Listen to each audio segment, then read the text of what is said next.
இருக்கோம். எங்கள் வாழ்க்கை ரொம்ப மோசமாக பாதிச்சிருச்சு. மனநிலை மட்டும் இல்லை, உடல்நிலையும் பாதிச்சிருச்சு. ஒவ்வொருத்தரும் பைத்தியக்கார நிலைமைக்கு நாங்கள் ஆளாகிட்டு வரோம் சார். எங்களோட வேதனையை யார் தீர்ப்பா? நாங்கள் வந்து எங்கள் வாழ்க்கையை தொலைச்சிட்டு நிற்கிறோம். என் குழந்தைய பார்க்கல, குடும்பத்தை பார்க்கல, யாருமே பார்க்கல. படிப்பு படிப்பு படிப்பு வெறி. ஆசிரியர் ஆகிட மாட்டோமான்னு ஆசிரியர் பணியை அறப்பணி, அதற்கே உன்னை அர்ப்பணின்னு சொன்னாங்க. அந்த பணிக்கு தாங்க சார் நாங்கள் இருக்கிறோம். அந்த ஆசிரியர் ஆகணும் கனவோட தாங்க சார் இருக்கிறோம். கோடிக்கணக்கான போஸ்ட் அனுப்பியிருக்கோம் சார். பொய் இல்லை சார் இது. என்னோட வலி வந்து நான் பேசணும்னு நினச்சிக்கிறீங்க. எங்கள் எல்லாரோட வலி சார். நான் எமோஷனல் ஆனால் அழுதுருவேன். அழக்கூடாது நான் பேசிகிட்டு இருக்கேன். நாங்கள் எல்லாருமே ஓட்டு போட்டோம். எதுக்கு ஓட்டு போட்டோம் தெரியுமா? சரி ஐயா நம்மளுக்கு ஏதாச்சும் பண்ணுவாங்க, இந்த ஆட்சியில் நாங்களாம் ஒரு ஆசிரியர் ஆகிடுவோம் அப்படின்ட்டு கனவோட தான் ஓட்டு போட்டோம். ஆனால் அந்த ஆசை நிறைவேறுமான்னு தெரியல. மேடம் இப்போ எல்லாம் கனவோட ஓட்டு போட்டீங்களே, இப்போ ஆட்சிக்கு வந்து 3.5 வருஷத்துல எவ்வளவு போஸ்டிங் தான் போட்டுருக்காங்க சார்? ஒண்ணுமே போடலாம் சார். கடந்த 12 ஆண்டுகளாக ஆசிரியர் நியமனம் 1 முதல் 10ஆம் வகுப்பு வரை இதுவரை நடைபெறவில்லை. ஆனால் 12 ஆண்டுகள் கழித்து நியமன தேர்வை நடத்தி எங்களுக்கு வேலைவாய்ப்பினை வழங்கி வந்த திராவிட மாடல் ஆட்சிக்கு எங்களுடைய நன்றியை தெரிவித்துக் கொள்கிறோம்.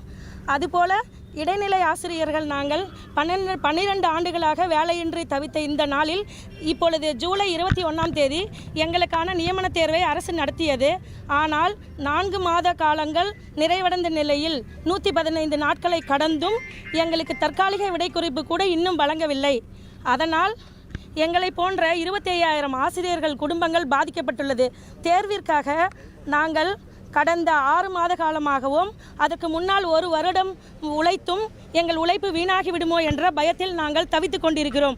மன ரீதியாகவும் உடல் ரீதியாகவும் எங்கள் ஆசிரியர் குடும்பங்கள் தவித்து கொண்டு வருகிறது. பரீட்சைக்காக படிப்பதற்காக 1 வருடமாக வேலையை துறந்தோம். தற்பொழுது வேலை முடிந்து விடைக்குறிப்பு வந்து பணி ஆணை வரும் என்று எதிர்பார்த்த நிலையில் வராத போனதால் எங்களுடைய வாழ்வாதாரம் பாதிக்கப்பட்டு இப்பொழுது எந்த பள்ளியிலும் நாங்கள் வேலைக்கு சேர இயலவில்லை.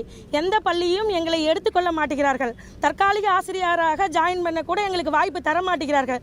எந்த ஸ்கூலில் நாங்கள் போய் கேட்டாலும் ஆல்ரெடி அப்பாயிண்டட்னு சொல்கிறாங்க. எங்களோட வாழ்க்கை நிலை ரொம்ப மோசமாக பாதிக்கப்பட்டிருக்குது. நாங்கள் வந்து எங்கள் வீட்டில் எங்கள் பசங்களை நாங்கள் கவனிக்கவே இல்லை. நாங்கள் மற்ற பிள்ளைங்களை கவனிக்கிறதுக்காக ரொம்ப கஷ்டப்பட்டு படித்து அவங்க சொன்ன எல்லா டாஸ்க்குமே நாங்கள் அட்டென்ட் பண்ணியிருக்கோம். தகுதி தேர்வுன்னு சொன்னாங்க, எழுதணும். 1 தடவை இல்லை 3-4 தடவை எழுதி முடிச்சிட்டோம். அப்பாயின்மெண்ட் கிடையாது. நியமன தேர்வுன்னு சொன்னாங்க, அதையும் எழுதிட்டோம். ஏன் தற்காலிக விடைக்குறிப்பு கூட இன்னும் வழங்கலை? ஒரு ப்ரெஸ் மீட் கொடுத்துருக்கலாம் இல்லையா கவர்மெண்ட்டில்? இந்த காரணங்களுக்காக உங்களுக்கு உத்தேச விடைக்குறிப்பு வழங்க முடியல, காலம் தாழ்த்துறோம், விரைவில் அறிவிப்போம் சொல்லலாம் இல்லையா? எதுவுமே சொல்லலை. நாங்கள் கிணத்துல போட்ட கல் மாதிரி கிடக்கிறோம் சார். அந்த கிணத்துல கிடக்கிற கல்லும் நாங்களும் ஒன்றா இருக்கோம். எங்கள் வாழ்க்கை ரொம்ப மோசமாக பாதிச்சிருச்சு. மனநிலை மட்டும் இல்லை, உடல்நிலையும் பாதிச்சிருச்சு. ஒவ்வொருத்தரும் பைத்தியக்கார நிலைமைக்கு நாங்கள் ஆளாகிட்டு வரோம் சார். எங்களோட வேதனையை யார் தீர்ப்பா? நாங்கள் முதல்வர் ஐயாவுக்கு நிறைய மெயில் அனுப்பியிருக்கோம், பெட்டிஷன் கொடுத்துருக்கோம். ஆனால் பதில் இல்லை. ஆனால் உங்களோட கோரிக்கை விரைவில் ஏற்கப்படும். சம்பந்தப்பட்ட துறை அதிகாரிகளுடன் கலந்தாலோசிக்கப்படுகிறது. எத்தனை நாளில் சார் கலந்தாலோசிப்பீங்க? எங்களுக்கு சீக்கிரம் ஒரு நல்ல முடிவை தாங்க. துணை முதல்வர் ஐயா, நீங்கள் எங்களுக்கு ஒரு நல்ல வாய்ப்பை தருவீங்கன்னு நான் நம்பி வந்திருக்கோம் ஐயா. எங்களுக்கு ஒரு நல்ல வழியை காட்டுங்க. எங்கள் ஆசிரியர் குடும்பங்களை வாழ வைங்க ப்ளீஸ் ஐயா. சார் ஒவ்வொரு தடவையும் டிஆர்பி ஒவ்வொரு டேட்டா சொல்கிறாங்க. 2022 4,500 சில்லற வேக்கன்சி சொல்லியிருந்தாங்க. 2023 6,500 சில்லற வேக்கன்சி சொல்லியிருக்காங்க. இப்போ 2,768 சொல்லியிருக்காங்க. ஆனால் இது வரைக்கும் எந்த ஒரு முடிவும் தெளிவாக இன்னும் சொல்லவே இல்லை. ஆமாங்க ஐயா. இல்லை அவர் மேலேயும் நம்பிக்கை இருக்குது. கல்வி அமைச்சரும் எங்களோட கோரிக்கையை ஏற்று எங்களுக்கு ஒரு நல்ல வாய்ப்பை வழங்குங்கன்னு எதிர்பார்க்குறோம் ஐயா. நாங்கள் முதல்ல யாருன்னு சொல்கிறோம்? நாங்கள் வந்து ஒரு பிடி பிஆர்டின்னு சொல்லுவாங்க, அதாவது பட்டதாரி ஆசிரியர்கள். 6ஆம் முதல் 10ஆம் வகுப்பு வரை பாடம் எடுக்கின்ற பட்டதாரி ஆசிரியர்கள். அவங்களுக்கு ட்ரைனிங் கொடுக்குற வட்டார வளமைய பயிற்றுனர் பிஆர்டி. இந்த 2த்துக்குமான எக்ஸாம் எழுதின கேண்டிடேட்ஸ் சார் நாங்கள் எல்லாருமே. நாங்கள் இந்த எக்ஸாம் எப்போ எழுதணும்னா 11 வருடங்களுக்கு அப்புறம் முதல் முறையாக நியமன தேர்வுன்ற முறையை கொண்டு வந்து எழுதின முதல் குரூப் நாங்கள். இது வரைக்கும் இந்த எக்ஸாம் கண்டக்ட் பண்ணது இல்லை. இதுக்கு முன்னாடி பலதரப்பட்ட ஆண்டுகளில் வந்து டெட் டீச்சர் எலிஜிபிலிட்டி டெஸ்ட் உங்களுக்கு எல்லாருக்குமே தெரியும். ஆசிரியர் தகுதி தேர்வு அதை நாங்கள் எல்லா வருடத்துலையும் எழுதி பாஸ் பண்ணுவாங்க. ஆனால் அதில் எங்களுக்கு வேலைவாய்ப்பு கிடையாதுன்னு சொல்லிட்டாங்க. இப்போ என்ன சொல்லிட்டாங்கன்னா கவர்மெண்ட் வந்து நீங்கள் நியமன தேர்வுன்ற முறை எழுதணும். நியமன தேர்வில் எழுதி அதுக்கு முன்னாடி தமிழ் தகுதி தேர்வு, கட்டாய தமிழ் மொழி தகுதி தேர்வு அதிலையும் நீங்கள் பாஸ் பண்ணணும்னு சொல்லிட்டாங்க. இப்படி கட்டாய தமிழ் மொழி தகுதி தேர்வு, அதற்கு முன்பு ஆசிரியர் தகுதி தேர்வு, இப்போ நியமன தேர்வு, இந்த 3 வித தேர்வுகளையும் பாஸ் பண்ண ஒரு பட்டாதார ஆசிரியர்கள் தான் நாங்கள். ஆனால் எங்களுக்கு நாங்கள் கேட்குற கோரிக்கைன்னா காலி பணியிடங்கள் சார். இந்த காலி பணியிடங்கள வார்த்தையை கேட்டு கேட்டு கேட்டு அதிகரிங்கன்னு சொல்லி சொல்லி சொல்லி எங்க எல்லாருக்குமே மன உளைச்சல் தாங்க சார். ஏன் நான் இதை இவ்வளோ அழுத்தமாக சொல்கிறேன்னா, நாங்கள் ஆகஸ்ட் மாதம் இதே இடத்துக்கு வந்து பெட்டிஷன் கொடுத்தோம் சார், ப்ரெஸ் மீட் கொடுத்தோம் சார். இதே மீடியா எங்க சப்போர்ட் பண்ணாங்க. ஆனால் அன்னைக்கு எதிர்பார்த்தோம் பட்டதாரி ஆசிரியர்களோட காலி பணியிடங்களை உயர்த்துவாங்க அப்படின்னு. ஆனால் எங்களுக்கு உயர்த்தி கொடுக்கல. ஏன் இதை நாங்கள் மறுபடியும் காலி பணியிடங்களை மட்டும் நான் அழுத்தமாக சொல்கிறேன்னா, 11 வருடத்துக்கு அப்புறம் 3192 தாங்க சார் எங்களுக்கு விட்டுருக்காங்க. 11 வருடத்துக்கு அப்புறம் பட்டதாரி ஆசிரியரோட எண்ணிக்கை பார்த்தீங்கன்னா அந்த ரெக்ரூட்மெண்ட்ல சொன்னது 3192. அதுலயுமே இப்போ 2700 தான் போஸ்டிங் போறாங்க. அதுக்கு வந்து இப்போ சமீபத்தில் நவம்பர் 8ஆம் தேதி முதல்வர் தலைமையில் ஒரு ஆய்வுக் கூட்டம் நடந்துச்சு. அந்த ஆய்வுக் கூட்டத்தில் முதல்வர் ஐயா என்ன சொல்லியிருக்காருன்னா 3000 ஆசிரியர்கள் விரைவில் நிரப்பப்படும் சொல்லியிருக்காங்க. அப்போ நாங்களாம் யாருங்க சார்? நாங்கள் 11 வருடத்துக்கு அப்புறம் இந்த எக்ஸாம் அவ்வளோ ஹார்ட் ஒர்க், அவ்வளோ டெடிகேஷன். ஏன்னா இது என்னோட வாழ்க்கை. நான் 2010 பிஎட் பண்ணேன். அப்போ 14 வருஷம் நான் அந்த ஆசிரியர் கனவோட வெயிட் பண்ணியிருக்கேன். இந்த மாதிரி எல்லாருமே பிஎட் முடிச்சுட்டு, ஆசிரியர் தகுதி தேர்வை முடிச்சுட்டு, கட்டாய தமிழ் மொழி தகுதி தேர்வை முடிச்சுட்டு, நியமன தேர்வை முடிச்சுட்டு, நீங்க காலி பணியிடங்கள் எண்ணிக்கையை உயர்த்தி கொடுக்காதனால பாதிக்கப்படுறது யாருங்க சார்? எங்க வாழ்வாதாரம் ரொம்ப ரொம்ப ரொம்ப பின்னோக்கி போயிடுச்சு. எல்லாருமே வந்து கிடைக்கிற வேலை கூலி தொழிலாளிகளா மாறிட்டாங்க. பெயிண்டர் வேலை, கம்பி கட்டுற வேலை, என்னென்ன வேலை கிடைக்குமோ அதை பண்றாங்க. என்ன காரணம்? ஆசிரியருக்கான வாய்ப்பு எங்களுக்கு எங்கே போனாலும் மறுக்கப்படுது.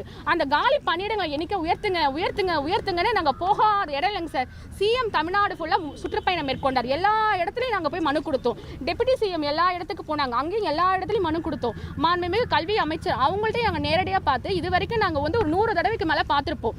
போஸ்ட் சொல்ல முடியாத அளவுக்கு, போஸ்ட் மெயில் சொல்ல முடியாத அளவுக்கு இன்னும் நாங்கள் என்ன பண்ணணும்? எத்தனை முறை டிபிஐக்கு வந்து நாங்கள் சாரை நேரடியாக பார்த்துருக்கோம், டைரக்டர். ஆனால் எங்களுக்கு எதுக்குமே ரெஸ்பான்ஸ் இல்லைங்க சார். எங்களுக்கு காலி பணியிடங்களை உயர்த்தலைங்க சார். நாங்கள் போன ப்ரெஸ் மீட்டை நம்பி போனோம், காலி பணியிடங்களை உயர்த்தலை. இந்த ப்ரெஸ் மீட்டுக்கு நம்பி வந்திருக்கோம் சார். எங்களை ஒன்று கருணை கொலை பண்ணி எங்களெல்லாம் வந்து அவங்களே பண்ணிட்டோம் சார். எங்களுக்கு இனிமேட்டு வந்து ஒன்று வாய்ப்பை கொடுங்க, இல்லைன்னா எங்கள் வாழ்க்கையை நீங்களே தொலைச்சிடுங்க. எங்களால் மறுபடியும் வந்து என்ன பண்ணுறதுன்னு தெரியலைங்க சார். நாங்கள் துணை முதலமைச்சர் ஐயாட்ட ஒரு வேண்டுகோள் விடுக்கிறோம் சார். உங்களை நாங்கள் வந்து நிறைய முறை இது வரைக்கும் ஒரு 10 தடவை வந்து பார்த்துருக்கோம். நீங்கள் வந்து செஞ்சு கொடுக்குறப்பான்னு சொல்கிறீங்க.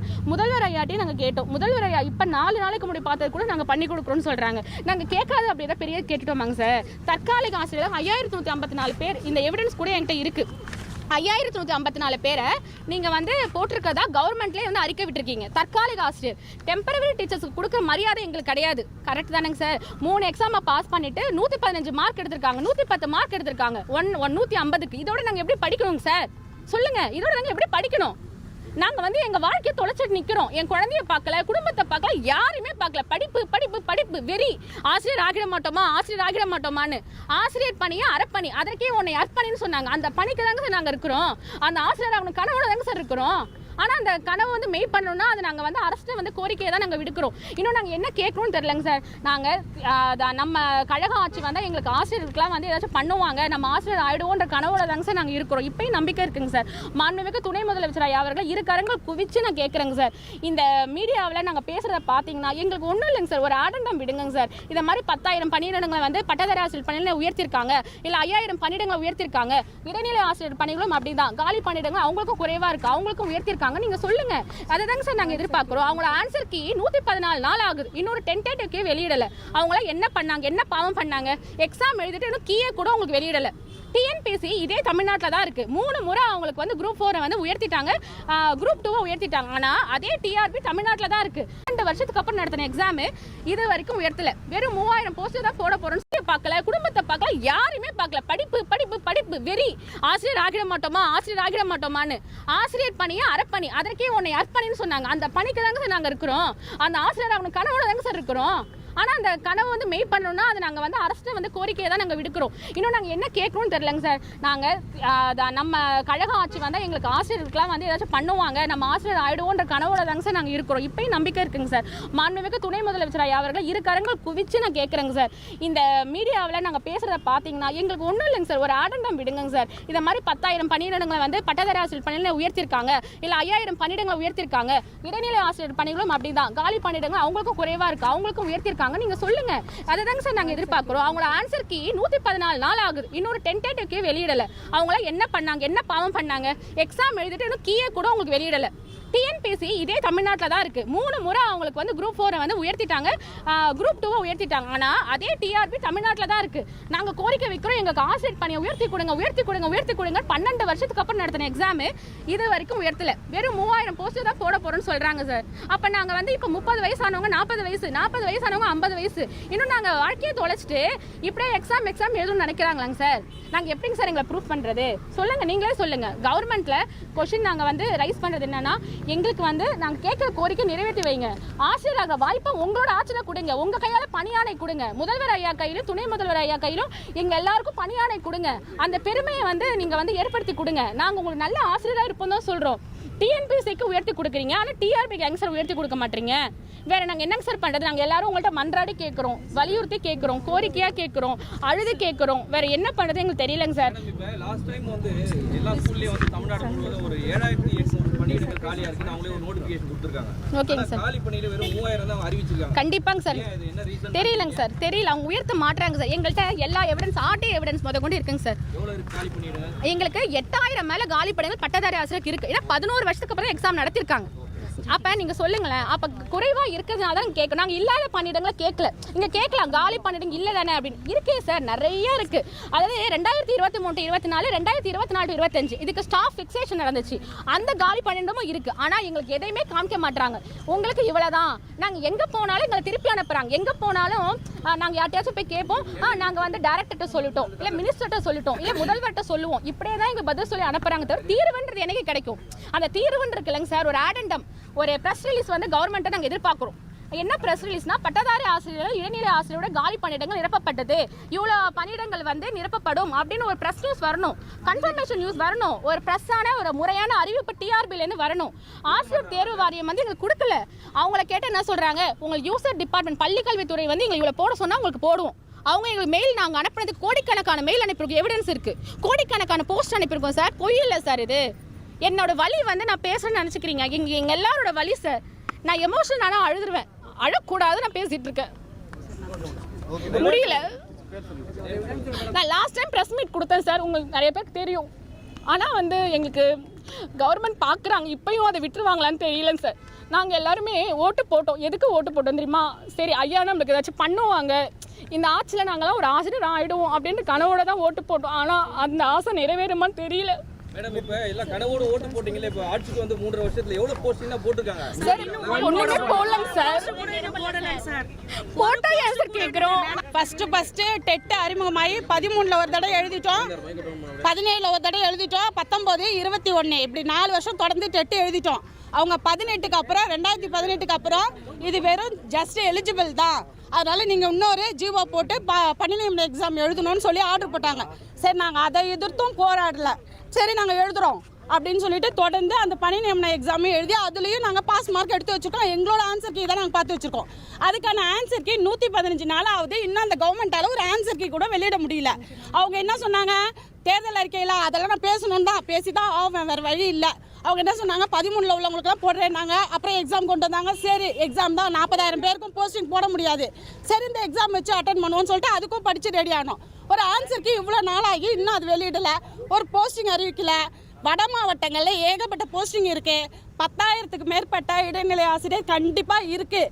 ஒவ்வொரு வருடமும் புதிய தலைமுறையில் நியூஸில் போகுது, இவ்வளோ தேர்ச்சி மாணவர் வந்து சேர்க்கை விகிதம் இவ்வளோ அதிகரிச்சிருக்குன்னு சொல்கிறாங்கல்ல. அப்போ ஆசிரியர் பணியிடம் கண்டிப்பாக இருக்க தான் செய்யும். ஏன் போடாமல் வச்சுருக்காங்க? எங்களுக்கு இதுக்கு உடனே எங்களுக்கு தீர்வு வரணும். இந்த நியூஸ் வந்து முதலமைச்சர் காதுக்கு கண்டிப்பாக போகணும். இதுக்கு நீங்கள் ப்ரெஸ் தான் ஹெல்ப் பண்ணணும். இருக்கிற போஸ்டிங் அத்தனையும் தொடக்கப்பள்ளி ஆசிரியருக்கு எஸ்ஜிடிக்கு கண்டிப்பாக போட்டு தான் ஆகணும்.